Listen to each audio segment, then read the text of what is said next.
Remue ménage. Remue ménage.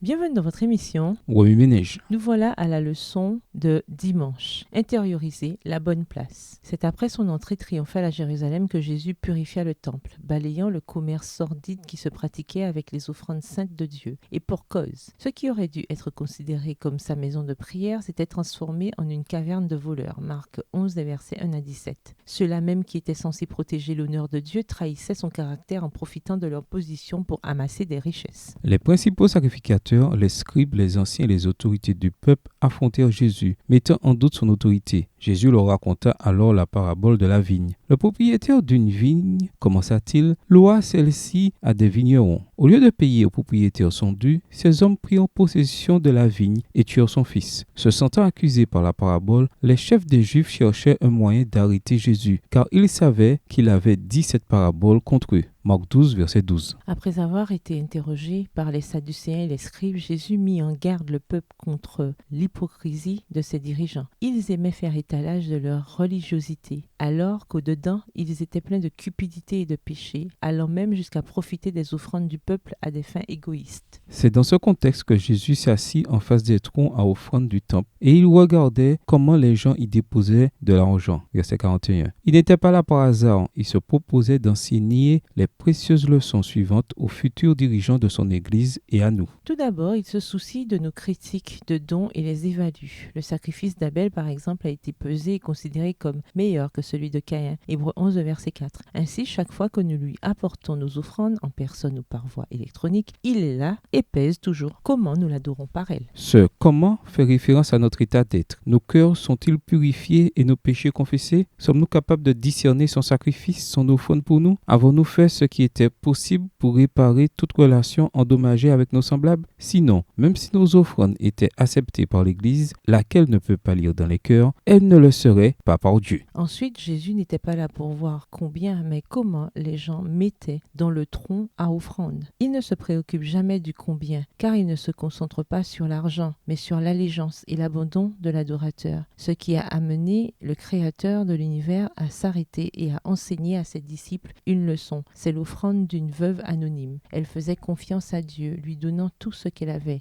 2 des plus petites pièces de monnaie en usage à l'époque. Certains auraient pu lui dire « N'apporte pas ton offrande au temple, entrepôt de Dieu. N'engraisse pas les prêtres corrompus. » Jésus lui-même aurait pu suggérer une autre destination pour les dîmes et les offrandes. À bien y penser, pourquoi pas son ministère, le ministère plus important qui ait jamais existé dans ce monde? Après tout, les destinataires humains de ces offrandes ne le tueraient-ils pas peu de temps après? Mais le Seigneur a fait exactement le contraire. Il a loué la fidélité de la veuve en ce qui est juste. En louant son acte, Jésus a confirmé implicitement que son entrepôt est toujours l'endroit où il attend de ses enfants qu'ils apportent les dîmes et les offrandes. Et il n'a pas changé. Revenez à votre texte écrit et étudiez le passage. Encerclez les mots ou expressions ou idées répétées. Soulignez les mots ou expressions qui sont importants et qui signifient quelque chose pour vous. Reliez par une flèche les mots ou expressions aux autres mots ou expressions associés au connexe. Quels éclairages particuliers vos notes semblent-elles indiquer dans l'ensemble? Mémorisez votre verset préféré tiré de Marc 12 et versets 41 à 44. Écrivez-le plusieurs fois pour vous le rappeler plus facilement. Mes offrandes sont-elles une expression d'allégeance et d'abandon ou simplement un don? Qu'est-ce qui me motive à donner? Que pouvons-nous faire pour éviter la tendance courante à soupçonner les institutions humaines? En même temps, quelles mesures pouvons-nous prendre quand nous soupçonnons que quelque chose va de travers dans l'administration institutionnelle? Au revoir. Et à demain si Dieu veut.